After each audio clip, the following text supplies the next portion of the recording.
მე ვნახე ჩემი შვილი, მე ვნახე. პირველმა მე ვნახე ჩემი შვილი 4-5 ტყვია მოახვედრეს.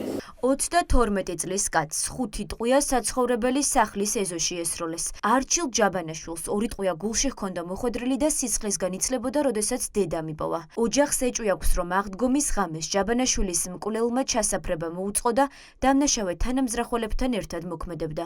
5 გასროლის შემდეგ ის დანაშაულის ადგილიდან გაიქცა. სამართლიანად ვიცხოვრებ, დედიო, ვინც გინდა იყოს, სასტორზე დავდებ ჩემი ღვიძლი.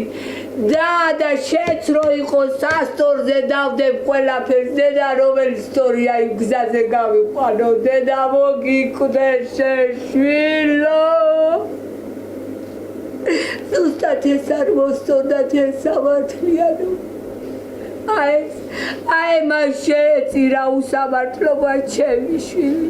ჩემთვის ერთი ტყვია გვერდზე დევსო, დედა მოგიკვდეს შვილო და შეგუიამასო, დედა გენაცვალა. სოფელში აღდგომის ღამეს მომხდარ მკვლელობის ერთადერთ მოტივად ფინანსურ დავას ასახელებენ. ადგილობრივების ინფორმაციით 32 წლის კაცი ემიგრაციიდან ახალი დაბრუნებული იყო.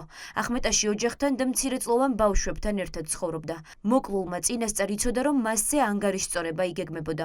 ადგილობრივები ამბობენ, რომ ფინანსური დავის დალაგებაში სავარაუდოდ ქურდული სამყაროს წევრები იყვნენ ჩართული. სახელი გამოიყვანა და ხალხი ჩამოსული იტალიაში ყოფილა და გამოვიდა ცხოვრება. ერთი მაშინა წეს ორი. ვინმესთან კონფლიქტი ჰქონდა თუ რა მოხდა? წასული იყო ეტყობა.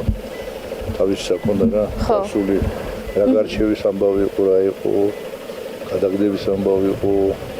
ახშავ სამყაროში რა იყო, რა მოხდა ვერ ვიცი. რამდენი სროლა იყო დაახლოებით? ალბათ 4 რა, უფრო მეტი სახლო ცხოვრობდა გავიგესროლის ხმარა. დილის 7 საათზე გავიგე რომ ისავე.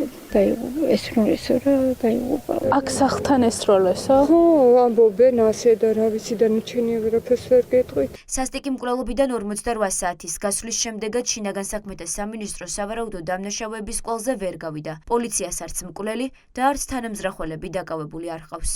ხო, აქ მუშაობთ ახმეტის პოლიციაში.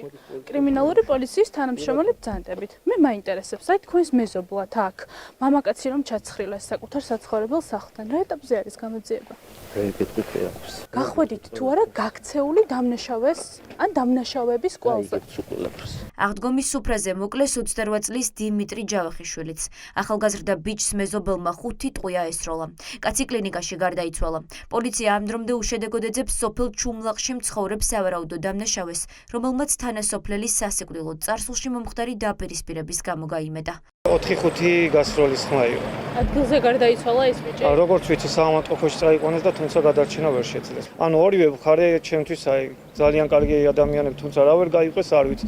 ან შეიძლება რა ვიცი დალიეს და ცოტა მეტი მოუვიდათ ეს. რა დროს მოხდა ეს ამბავი დაახლოებით? ალბათ 11 იყო 12 დაწყებული ეს. აქ იყვნენ მაღაზიასთან და აქ დაიწყო. იქით ხარ ეს. დაკავეს ეს მკვლელი? არა, თომეძებენ. ვიღაც ჩუმლაყელია ეს ხოლმე რა ის ვინ არის და როგორ არის. ანუ ისიც ადგილობრივია. ისიც ადგილობრივია. პირველების ხელშია კამერების ჩანაწერები, სადაც ისმის მიჯრით სროლა და ჩანს, რომ პოლიცია ადგილზე მალევე მივიდა, თუმცა სავარაუდო ბრალდებულის დაკავება ამ დრომდე არ მომხდარა.